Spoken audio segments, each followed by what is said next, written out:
Wow, 94 degrees feels like 105. And it's just barely midday. Tell you what, Nomies, it is hot.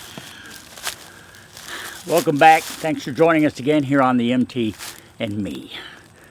I'm outside sitting in the shade of Grandfather Oak because it's the best shade I have in the entire yard. And wanted to come to you this week with, it's been another one of those weeks. And the heat has a lot to do with it. A lot. But there's more. We'll get to that, okay? This has been, well, let me back up. Last week, of course, didn't get anything done on Pearl because, well, I had some problems at work with some software issues on computers. And I also had to go out of town for a medical appointment. And then coming back from that, I had some overheating issues on my Equinox, my main drive, okay? And between all that, it just didn't leave any time to work on Pearl. A lot of this week is going to focus on kind of the same things because I haven't done anything on Pearl this week either. First of all, there's the heat. Secondly, I've spent some time working on the Equinox because of that overheating problem. And if you'll just stay with me, I will share with you what I have found so far. Haven't solved the problem, but we know a little more. So there's that coming up. But the main thing is continued medical testing. And let me emphasize, this is just testing. I don't have any more problems than I've had for some time. This is just kind of getting some recent information on them, some new evaluations, okay? So sometimes you get stuck with the stuff that happens in between working on Pearl. This is another one of those weeks. And it starts out with a medical procedure that is, no, I tell you what, it's one that's a whole lot of fun. I'll tell you all about it coming up.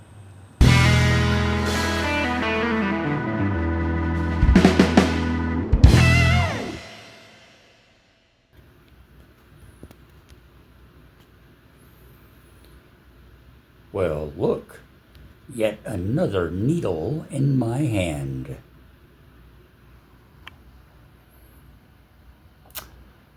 Seems to be a habit lately. Actually, I am in day surgery this morning for a colonoscopy. I've had this before. I know what to expect. And I just even mention it to you. A lot of people don't want to talk about these, but I'm mentioning it because if you're anywhere near my age, in fact, if you're 10, 12 years younger than me, you need to have these on a regular basis. Colon cancer is a very real thing and not a nice thing at all. So talk to your doctor, get checked. It's a simple procedure. You sleep through the whole thing. The preparation is not fun, but it's not the worst thing you'll do in your life. So don't be scared by it. Get it done. And be sure that you're keeping yourself healthy, okay? I'll let you know how mine turns out.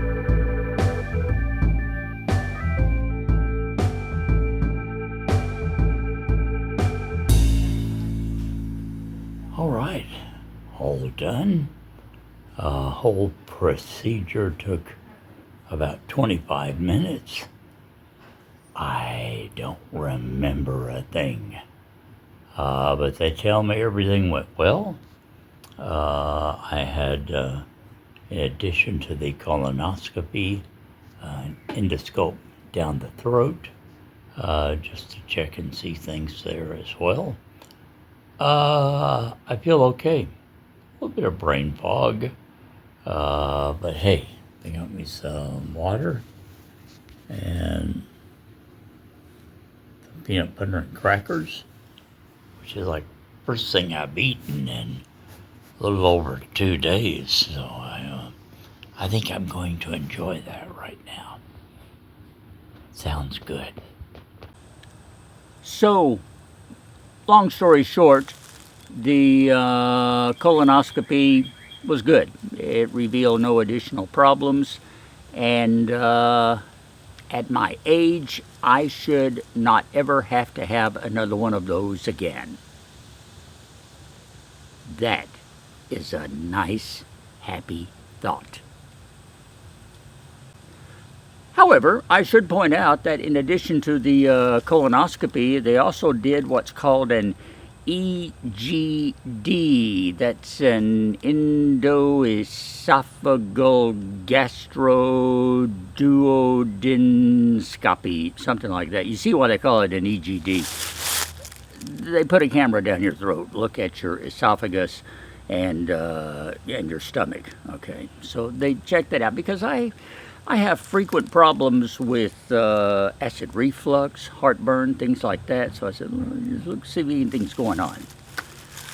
So they checked that and they said, well, obviously you have some acid problems, some reflux. That showed up with the EGD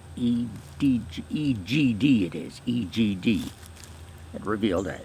So, my doctor doing the procedure said, tell you what, I'm going to schedule you here in a couple of days for what's called an esophagram. And this is where you go into radiology and you drink this very bland milkshake that contains barium, a radioisotope, and then you stand there and they x-ray you and they get an x-ray picture of your esophagus because the barium shows up. They coat your esophagus on the way down and everything. So, okay, they did all that. And you stay awake, it's relatively painless, you just have to stand still, take a deep breath, and that's about it. And drink the barium, which is, but anyway. So the radiologist says, all right, there it is, and nope, your esophagus looks good. His exact words were, your esophagus is normal. And my response was, great, at least they have found some part of me that's normal. Anyway, no problems there. So I have to go back to my doctors and we'll address the GERD problems, the reflux, and maybe treat it with some meds or something like that. Okay, so that took up another day. See, the thing about these procedures, the colonoscopy and EGD, and then which you have to fast for 2 days prior to, and then the day of, and then of course they put you under sedation for that, so you're kind of for the rest of the day and don't feel very good the next day either because they pumped you full of gas to check things out. Anyway, it messes you up for a few days. And then I had this esophagram, which is not that bad, except for the barium takes about 24 hours to get out of your system. It doesn't cause any terrible side effects, at least it didn't with me. But it does make you feel kind of bloated and funky. So there I lost another day or so to that. And so I didn't get anything done. That's the whole point of me telling you all of this, is that health-wise, I'm arguably no worse off than I have been for a while, which that's great news. I'm not complaining. But I had to go through a whole week of drinking stuff and getting prodded in ways you don't want to even think about being prodded to establish that fact, and one thing led to another. So anyway, the sum total of everything is that I hope for a while the tests are done. I still have one more that I have to do this next week, but it's basically just an ultrasound, so I'm had plenty of those. I'm not too worried about that. So I get that out of the way, and maybe I can stay awake. My joke with the receptionist in the lobby of my local hospital is that, you know, I've been here so often. Can I rent a room and just stay here? You know, because you guys are asking. I'm having to come in twice a week for something. So maybe that situation will change. Okay. All that being said, I mentioned earlier that I did spend some time looking at my Chevrolet Equinox, trying to do a little analysis on that overheating problem, because I really had some pretty bad overheating, right? I got that too, but anyway, the car had some overheating issues coming back from Monroe, which is like a 50-mile trip, you know. So, if you'll stay with me here a few more minutes, I'll show you what I have found out so far concerning that issue.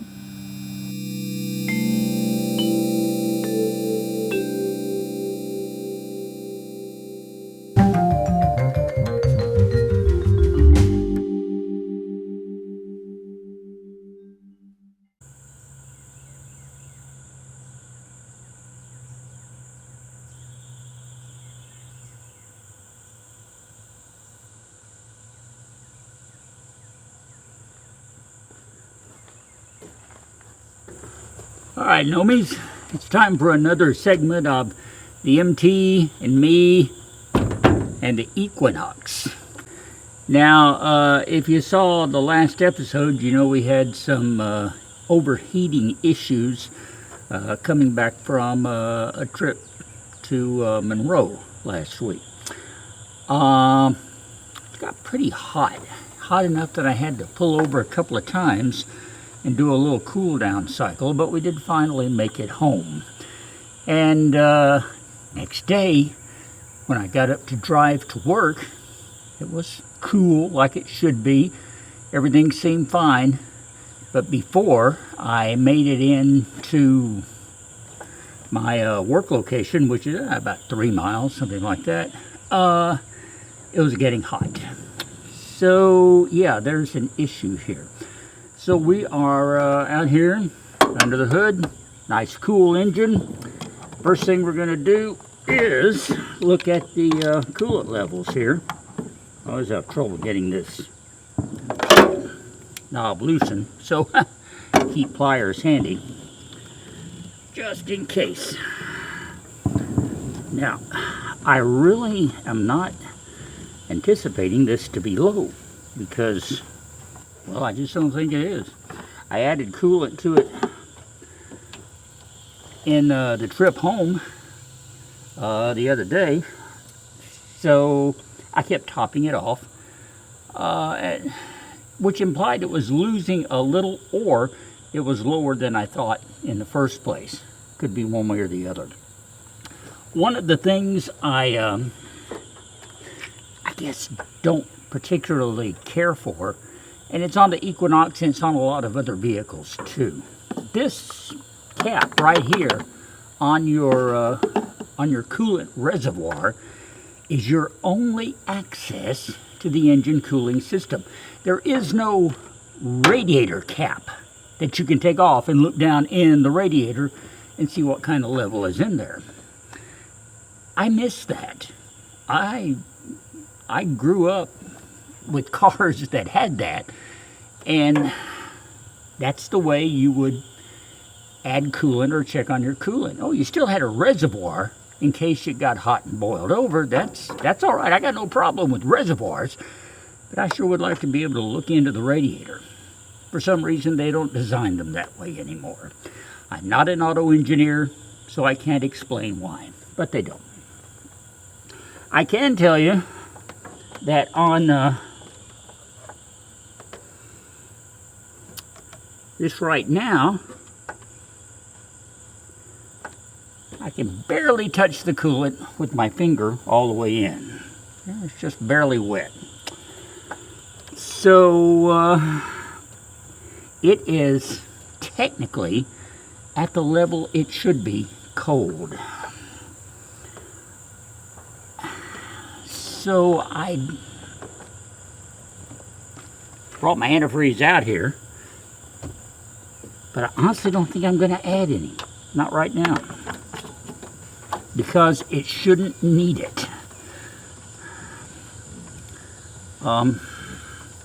What I should do is start the car up, see what it's going to do. I'll tell you what, why don't we plug in the little fault meter and see what it tells us. Maybe there's something there. I'll see if there are any engine faults thrown and what they are. So let's look at that. It's been so long since I used this thing, I figured I'd better refresh my memory. Okay, so it's all plugged in and ready to go. It says auto link in progress. Detecting protocol. Unable to establish communication. And I know why. Because I don't have the key on. Okay. This thing never beeps. Why did it choose now to start beeping? Okay.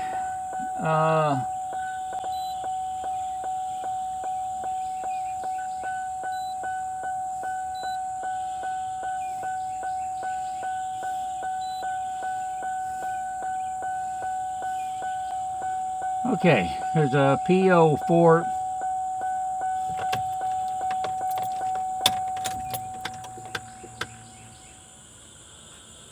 Get rid of that. There's a P0420 stored catalyst system efficiency below threshold. Okay.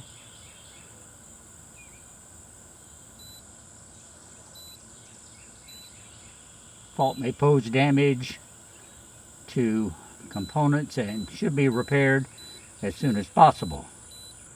Okay, how do I go to the next one?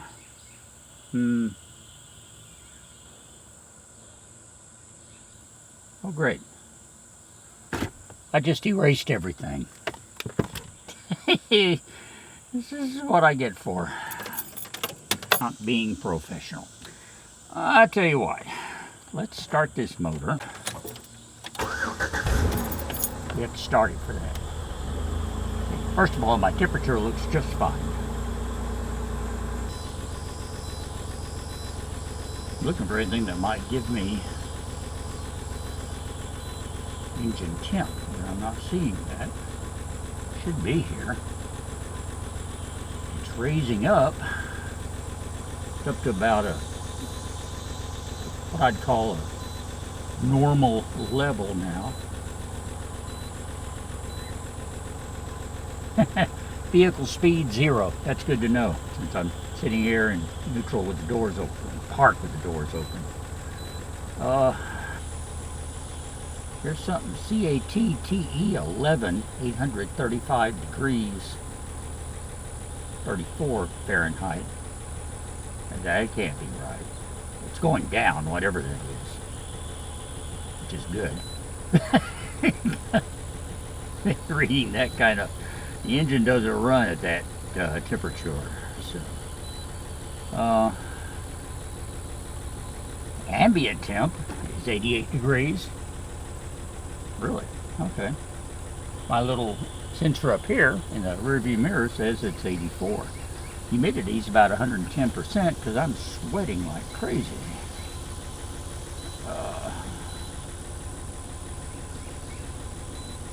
Okay. Well, this is obviously getting me nowhere. But it was an idea. I hear a clicking sound from under the hood. Let's go investigate that.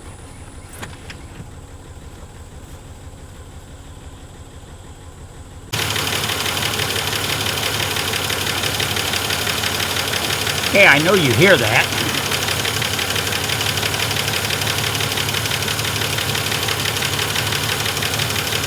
Sounds like it's coming from under the valve cover. So,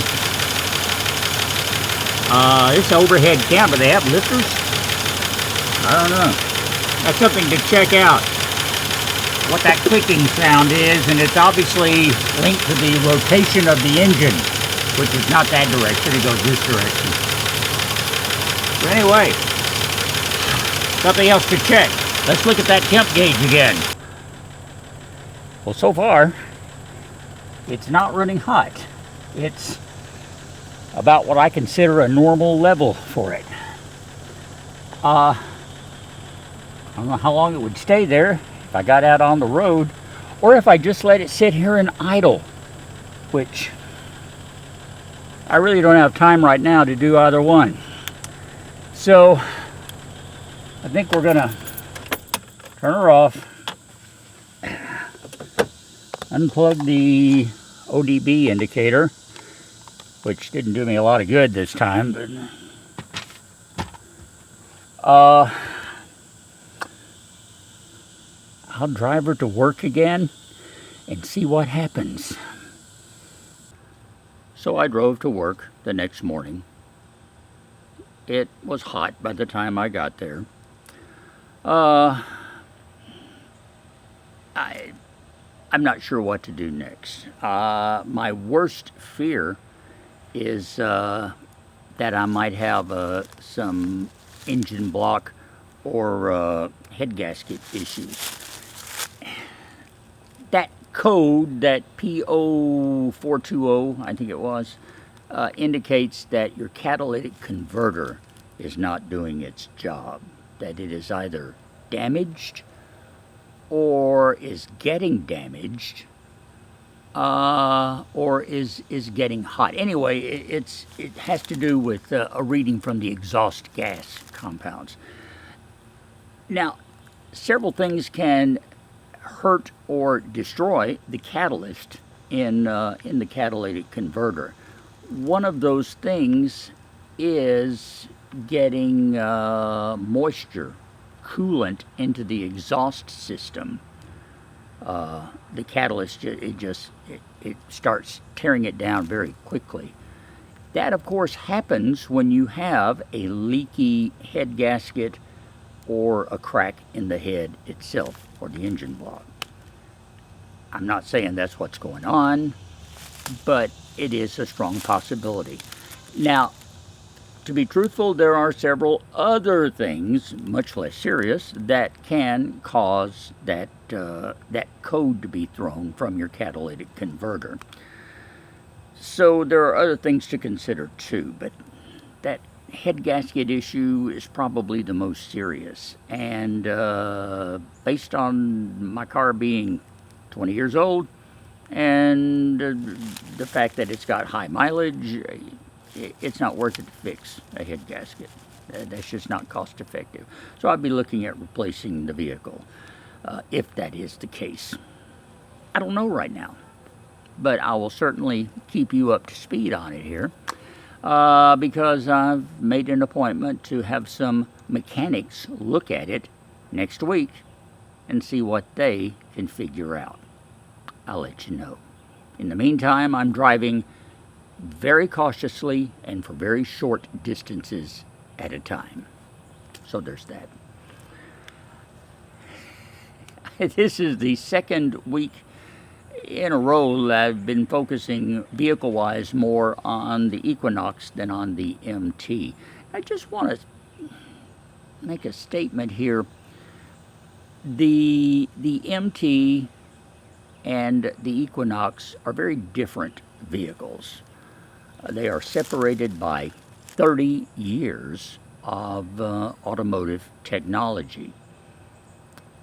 But some things, the more you change them, the more they stay the same. They both have engines that burn fuel, that pump cylinders up and down, that turn shafts, that turn wheels, that make you go. I mean, that's basic mechanics right there. And both vehicles do that. The process of controlling that system can be very different, and it is between the two. The Equinox is much more complicated. It's got an onboard computer, tells everything what to do. It's got sensors everywhere, just like all modern vehicles do. Pearl is a 1970s era Dodge motor. Pretty basic, You know, there's just really nothing fancy on there at all, which is one reason I like her. Working on one contributes to understanding the other, and that works both ways, for me anyway. Not being a trained mechanic, the things I learn working on Pearl give me an idea of what to look at on the Equinox, and then troubleshooting the Equinox certainly gives me ideas about, well, you know, this could cause a similar problem on Pearl. And I really hope that a lot of you who watch this channel for the mechanical aspect of restoring this RV can get that message, because it certainly helps me, and I hope that what I do on the Equinox helps you, at least with your overall mechanical understanding, because I've learned so much about automotives from working with Pearl the last few years, and also that, I guess, gave me the confidence to do a little more personal maintenance with my personal vehicles, and that's been very educational as well. So I'm learning stuff. I hope you're learning stuff too by watching. And on that note, I'm going to shut up. However, poor Pearl got ignored for a second week, so I do at least want to show her to you. Just sitting there on her jack stands, feeling all ignored. But try to rest easy, girl. We're going to get back to you and make some more progress on you, okay?